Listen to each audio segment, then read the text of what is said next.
Hi there, everybody. In the Pinpoint Weather Center, tracking that stormy Friday that's on the way. We've been talking about this all week long, and the ingredients all coming together for a storm system that's going to bring two main impacts: a lot of rain and quite a bit of wind. And that's not good news for some of the busiest travel days of the year. So local travel around New England today, it's fine. Friday, I expect some impacts, whether you're flying or you're going on the roads. We're looking at localized flooding, some strong damaging wind gusts, which could certainly slow you down. We get back to better weather for the weekend and early next week. So we're expecting to see as much as 2 to 3 inches of rain with isolated amounts to 4 inches. The winds will be strongest along the coastline with gusts as high as 40 to 60 miles per hour.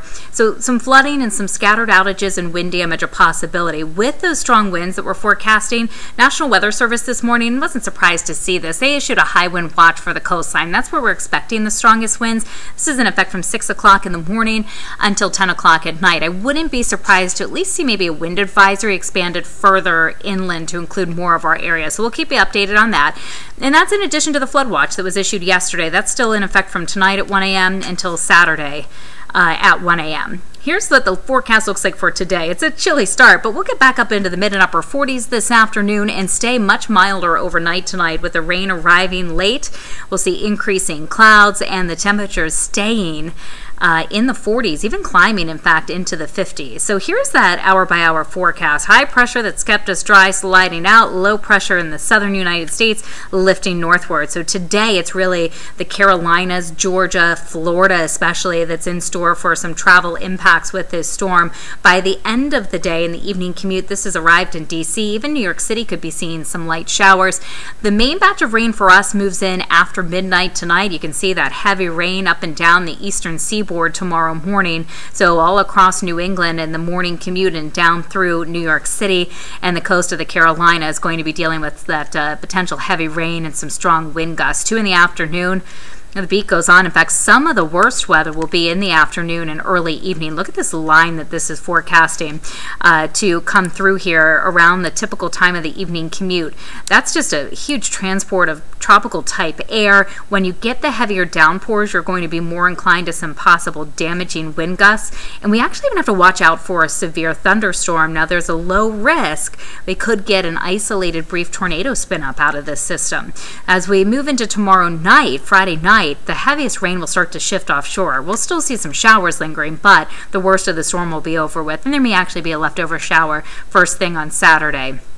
Rainfall amounts, as we mentioned, going to be hefty, widespread across most of New England.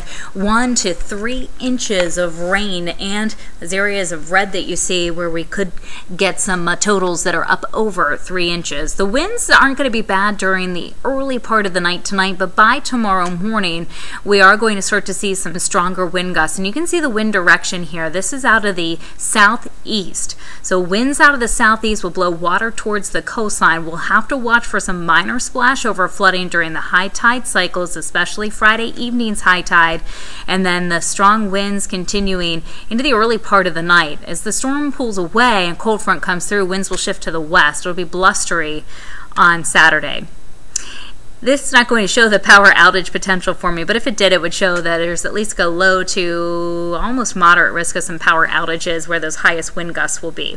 7-day forecast.